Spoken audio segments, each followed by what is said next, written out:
Hello everybody and welcome back to Red Eagle Politics. Make sure you guys like this video down below and subscribe to the channel if you are new. So, we did our presidential election prediction for the month of May, or at least the start of May, yesterday. And in today's video, we're going to be doing our Senate prediction because you could have the presidency, but if you don't have the House and you don't have the Senate, you're not going to be able to get things done very easily, especially without compromising on large portions of your agenda. So in this video, we're going to fill out this map. Do Republicans retake the Senate? The map is honestly foolproof, even for them, which is really saying something.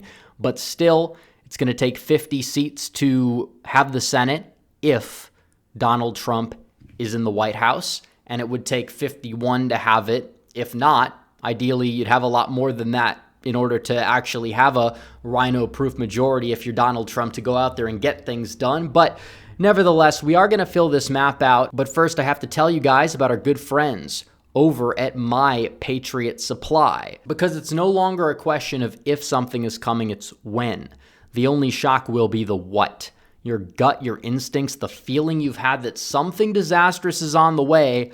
All of it's true, but what are you going to do about it while you still have some control? The first step is to go to my website, preparewithredeagle.com. Your next step is stocking up on multiple 4-week emergency food kits from My Patriot Supply. You can save $50 per kit for a limited time, so there's no better time to buy in bulk, folks. There's really not. My Patriot Supply is equipped to help you prepare. As the original Patriot company, they've helped over 2 million families ready themselves. These 4-week kits provide over 2,000 calories every day, and they're sealed so they last up to 25 years in storage. Just grab and go when the crisis comes. Get these kits for $50 off right now at preparewithredeagle.com. That is preparewithredeagle.com, because you can never be too prepared. So without further ado, we're going to fill out this map.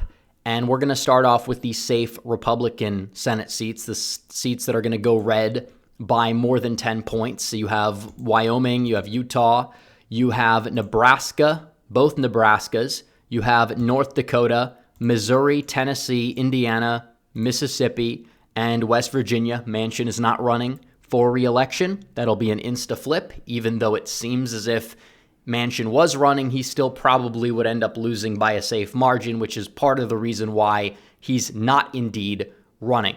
So we must do the same for the Democrats. These states are going to be going blue by 10 points or more pretty much no matter what. You have California, Washington, Hawaii, Delaware, New Jersey, Connecticut, Rhode Island, Massachusetts, Vermont is also in there. We'll add New York, Minnesota. I think it could maybe get under 10, but still, as of right now, I'll put Minnesota in the safe column. And Maine, that one is iffy, but as of right now, I'll probably say it's likely in the Democrat column. And Maryland as well is probably likely in the Democrat column, 5 to 10 points or so. It's possible. Larry Hogan's leading the polls by a lot, and Trone is an awful candidate. Also, Brooks is also an awful candidate. And Hogan is winning. Now, do I think he's going to win at the end of the day? No, just like the polls that have John Tester and Sherrod Brown winning are not going to age well. I don't think that the polls that show Hogan winning are going to age well, but still, he will probably overperform a typical Republican in the state of Maryland and possibly have down-ballot effects as well. And we probably also never have to hear from him again, which is probably a good thing in terms of him running, but he's probably not going to win. But still, we have New Mexico. This is an interesting one. Republicans are going to be nominating the heir to the Dominici dynasty, and she is an intriguing candidate because of her last name. Pete Dominici was an electoral juggernaut Republican in New Mexico. On paper, she's not a bad candidate, but trying to knock off an incumbent that has a decent amount of popularity, I'm not entirely sure that that's going to go over super well. But we have to fill out the likely Republican states as well. Florida is not going to be a close state this time. It usually is the bellwether, or some people would have said, or it's a swing state of all swing states. Razor thin in 2000, close in 2016, a little bit less close in 2020, but trended to the right a lot because of who's moving to the state, the Democrat state party imploding. Yeah, Rick Scott, he barely got by last time in a blue wave year. He barely gets by usually in every election, whether it's 2010, 2014 for his governor's races or 2018 for his Senate race. He's going to be facing a weaker challenger this time. Florida's moving to the right. Yeah, I don't believe he's really in trouble. Democrats can throw all the money they want at that race. Not going to make an impact, especially because fundraising matters less in presidential years, especially for down ballot races, than it does in Senate elections that happen to take place in midterm elections or special elections where funding is key, because a lot of people don't know if there's going to be an election, and certain candidates are able to kind of buy their way in a roundabout way to victory. And also Texas, Ted Cruz, recent poll had him up by like 13, but there's other polls where he's underperforming Trump by 5 points or so. I think that he's going to win by like 5 or 6. I think Trump wins by like closer to 8. Cruz is a little polarizing, although his position in Colin Allred is extremely overrated. I'm not threatened whatsoever.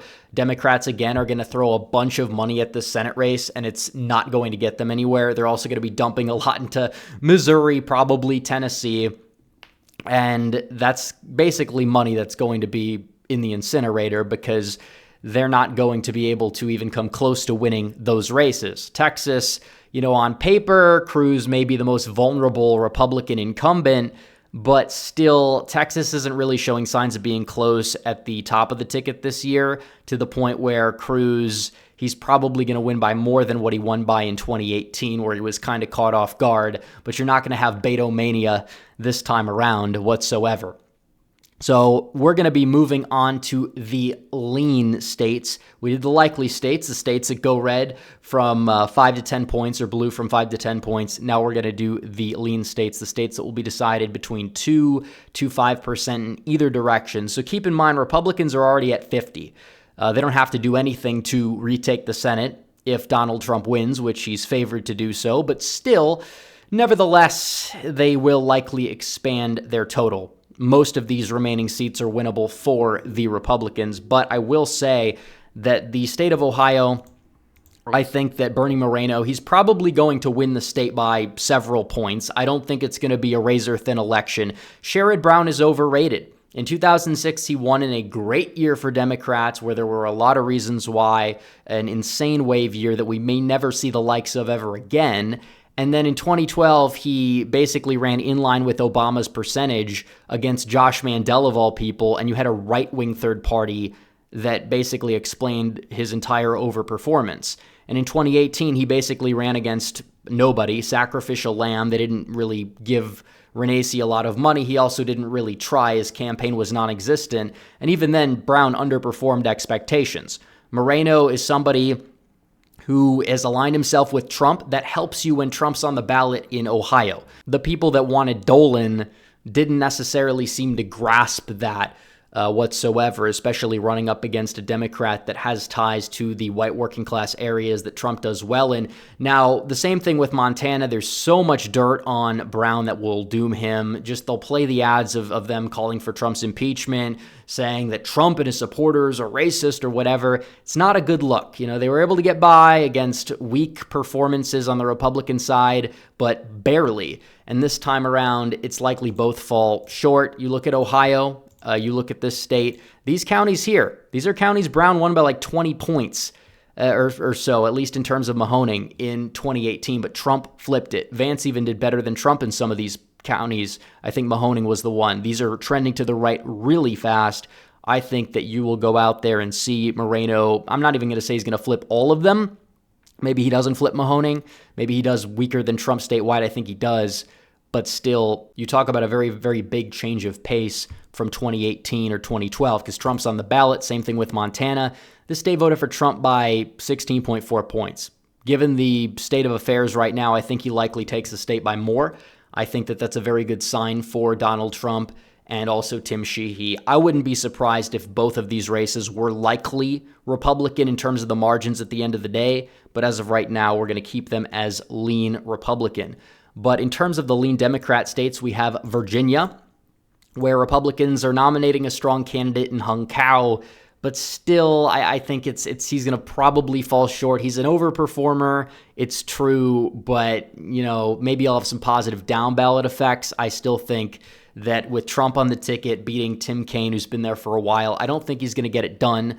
Then you go to Pennsylvania, where Trump on the ticket likely helps Republicans and probably does help Republicans. But Dave McCormick, he's somebody who's bragged about outsourcing. He is very much a rhino, one could say, and he's very liberal on social issues. He's not exactly in tune with the base, but still Trump being on the ballot's going to have a lot of people get out and vote for Trump, and they will still vote Republican down ballot regardless.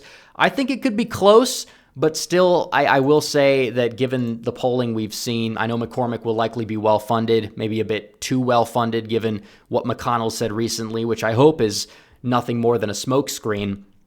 But still, you never know with these Republicans. But thankfully, McConnell's not the one that gets the final say in fundraising. It's Daines, who's been a lot better. But still, you look at Pennsylvania, lean Democrat. I think Casey wins by 2 to 3 points. Even if Donald Trump wins the state, which I think he narrowly will at the presidential level, then maybe like the AG's race down ballot flips Republican. We'll see what happens there. But now we have 4 remaining states that will be going in the tilt column. Now we could start off with Michigan.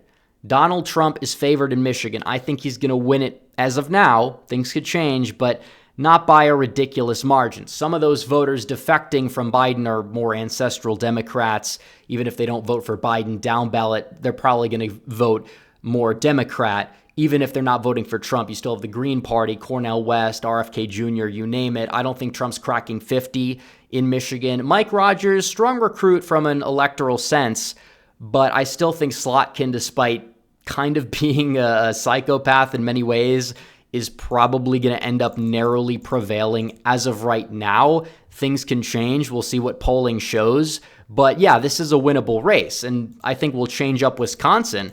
Now, polls right now in Wisconsin have Tammy Baldwin winning, but she's not nearly where she needs to be, and maybe she will win. I don't think it's far from a guarantee that Eric Hovde is going to win, but he's such a strong candidate, likable guy. Yeah, he's a little bit of an outsider, but all the attacks they have on him are just pretty weak, and he is from Wisconsin. We see the Dr. Oz comparison they'll try to throw around just because he had run a company in another state. Meanwhile, Dr. Oz had next to no ties to Pennsylvania, other than the fact that he got a house there that his in-laws lived in, that they sold him for like $1 or something like that. Hovde actually is from Wisconsin. He talks like he's from Wisconsin. They're basically throwing these scandals at him like, oh, he didn't pick Wisconsin to win the NCAA tournament. Well, because he's not a liar, even though he's a fan of Wisconsin. He's objective. I think if anything, they're mad at him because he's too, I guess you would say, reasonable and honest. I don't know. And they're mad that he did the polar plunge into a frozen lake. For some reason, they're saying, this is crazy. Why is he doing this? It's just pandering or whatever.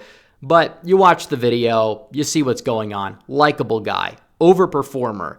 He almost knocked off Tommy Thompson in the 2012 primary, so it's not like he's a newcomer to the national stage of running for Senate. And he's been an overperformer. I think he's impressive. I think Trump wins Wisconsin. I think he'll outrun Trump in the WOW counties surrounding Milwaukee. I think he'll do very well there, and also probably do very well in northeastern Wisconsin, where he grew up around here, did well in the primary in 2012 there. And yeah, driftless area. Baldwin may still pick up some ancestral Dems who vote for Trump, but I still think it won't be enough to overcompensate the trade-off, especially with Trump on the ticket. Keep in mind, never in history have Republicans lost a Senate race in a state that Trump won on the same ticket. In most cases, they've overperformed Trump in the states that Trump has won. There's few exceptions of them underrunning him, like Martha McSally in Arizona, who wasn't well-liked, and Mark Kelly is like this astronaut guy, LARPing is a moderate, you name it. But still, I think that this will be the year where the cycle will break. We're going to go to the West Coast now. Arizona, this is a big one. Arizonans love to split their tickets, and it is true that Trump and Kari Lake are very similar, assuming she wins the nomination. She's not going to lag behind by 5 to 10 points like what some polls are showing. I don't believe that's going to happen. I think she can win. Will she win? That's another question. Lake derangement syndrome is kind of a thing even among some Trump-aligned Republicans. it's going to be close, but my main concern is Ruben Gallego is going to be spending all this money trying to portray himself as a moderate, and, he's polarizing. Maybe he can try to depolarize himself. Lake, she is somebody who is also polarizing. I like Kari Lake. I hope she wins. But in this prediction right here, right now, I think Gallego's probably the favorite. It's going to be a very close race, though. And then we go to Nevada. And here's the deal with Nevada.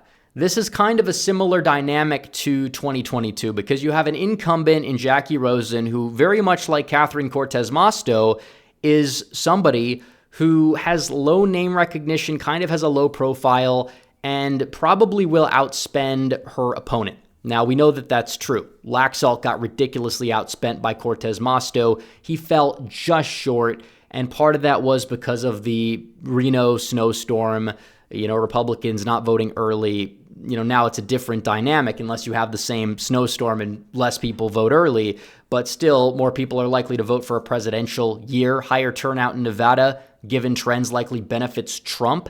And I think if Trump wins Nevada, which I think he will, I think that you will see whoever the nominee is, probably Sam Brown, end up winning. I think Brown is weaker than Laxalt, but still Trump voters that vote likely are just going to vote straight ticket Republican, and that's going to help Brown kind of limit a lot of crossover. So I think overall he probably ends up winning the Senate race. I know there was a poll that had him down 8, but still there's been other polls that have been close, and even in that poll, Trump is up in Nevada by a substantial amount, and the undecided voters in the Senate race are all pretty much Trump supporters. Rosen was at 45. So from the looks of it, I think that this is the map right now. Republicans with 54 Senate seats, Democrats with 46. Let me know what you guys think down below. What would you change on the map? But anyways, guys, thanks for watching this video. Like this video down below, comment down below, subscribe to the channel, hit the bell for notifications so you never miss another video. Follow me on social media. The links are all in the description down below, and I'll see you guys in the next one. Red Eagle, out.